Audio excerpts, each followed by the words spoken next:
Spray gel could cover ATM thieves with evidence for 5 years. This is what crooks could look like next time they try and decide to swipe money from ATMs in England. The Co-op, a British supermarket, has outfitted ATMs in 2,500 stores with a traceable spray gel to deter would-be criminals. When someone tries to break into an ATM, their clothes and face are sprayed with the gel.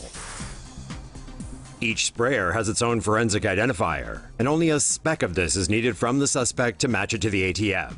The gel is visible under an ultraviolet black light. Developer company Smart Water say the gel can be traced up to 5 years after being sprayed. The technology reportedly reduced ATM theft by up to 90% in test areas in 2016. Don't let YouTube ad bots dictate what TomoNews reports. Support us at patreon.com/TomoNews. Check out 5 more reasons why you shouldn't mess with ATMs or banks. Man trapped in ATM gets withdrawn by cops. A Texas contractor found himself held captive by a cash machine and had to go old school to get out. The worker was changing the locks for the ATM vestibule when he was locked in because he left his swipe card in the truck. Poor fella also left his phone, so he couldn't call for help. But the ATM was working just fine, and what he did have was a pen and paper. He resorted to slipping notes through the receipt slot, begging people to please help. I'm stuck in here and I don't have my phone. Please call my boss. Unfortunately for him, everyone who got the note thought it was a bizarre joke, and the poor man was stuck for 2 hours until someone took it seriously enough to call the cops. Even the cops didn't think it was for real, even after they heard a little voice coming from the machine. Still, they eventually came to the man's rescue, kicking down the door to finally get him out. Now there's a man who's never been so happy to get away from a cash machine. Crazy! Mugging victim runs over robber at ATM and gets his money back. A man who was mugged at gunpoint in Philadelphia late Monday got some vehicular revenge on his assailant. The Portuguese immigrant was with his family and getting cash from a drive-through ATM when the robber approached his vehicle. Police say the robber held the driver and his family at gunpoint before grabbing the cash and making a run for it. Now, in most cases, that'd be the end of the story, but nope, not here. The victim drove off following the robbery, but went back to look for his debit card. When he returned to the scene of the crime, he spotted the robber and sped toward him. As the victim rammed him with his car, the thief stabbed a knife through the windshield, got his card and cash from the very wounded robber, and then went home. Police say surveillance footage confirms the driver's version of events and he won't face charges. His attacker, meanwhile, suffered some nasty head injuries and will be in hospital for at least a week.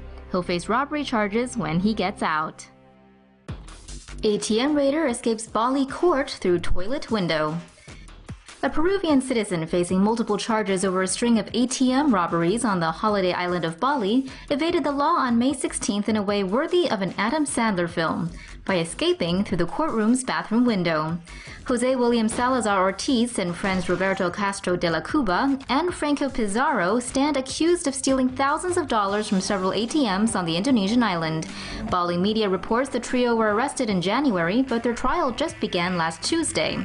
After arriving at court, Ortiz asked to go to the bathroom before proceedings began. Once inside, he apparently quickly found his escape route, a small window above the toilet. He made a break for it. Police believe he probably hailed a taxi outside the courthouse and disappeared into the crowded streets of Denpasar. Meanwhile, guards eventually became suspicious and went looking for him, but Ortiz was long gone. The act of incompetence didn't go down well with prosecutors. Police scrambled to try and clean up the mess by filling bus stations, ports, and the Denpasar airport with intercom announcements and wanted posters. And it nearly worked. Ortiz was spotted at Ubin Terman, apparently en route to Jakarta, but by the time police arrived, Ortiz had slipped them again. His whereabouts are still unknown.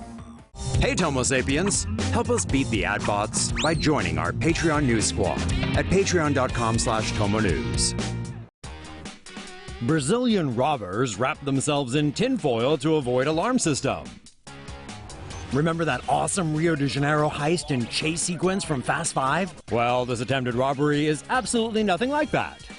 Rather than going all Ethan Hunt and pulling Mission Impossible's Cirque du Soleil, these two Brazilian bank robbers this weekend wrapped themselves in tinfoil in a bid to avoid alarm sensors. Surprisingly, the kooky plan worked. but the spacey duo were still picked up on CCTV. And seeing this, security at Banco do Brasil in Praia Grande called the cops. However, the would-be tinfoil burglars escaped in a white sports car and are reportedly still on the run. Although the cops did make an arrest and are questioning a third suspect believed to be the duo's lookout, who was hiding in the bushes nearby. So it looks like this case can't be wrapped up just yet. Robbery! Live streamed on Facebook, of course. You'd think the bizarre string of events that unfolded in Miami on Tuesday was from a movie, but nope, it's all real. The drama began when a bomb-carrying man in a suit took his Uber driver hostage. He then robbed a bank with the driver in tow, calmly threatening the teller with the explosive. His hostage streamed the scene on Facebook Live, asking for help as the perp went on a rant about Russian hacking and World War III. 2 more live streams were taken in the car, with the man continuing his long-winded rant against the government. He is seen showing off his loot before the driver finally describes the bomb to the camera. The pair eventually end up at Miami Beach, where the robber makes like Robin Hood and starts giving the cash to random passers-by. To cap off his day of misadventure, he then calls the cops and gets both him and the driver taken into custody. Sections of the road had to be closed off and a bomb squad was sent in to secure the area. The robber is now with the feds and facing charges, but the Uber driver was eventually let go. Phew, what a day!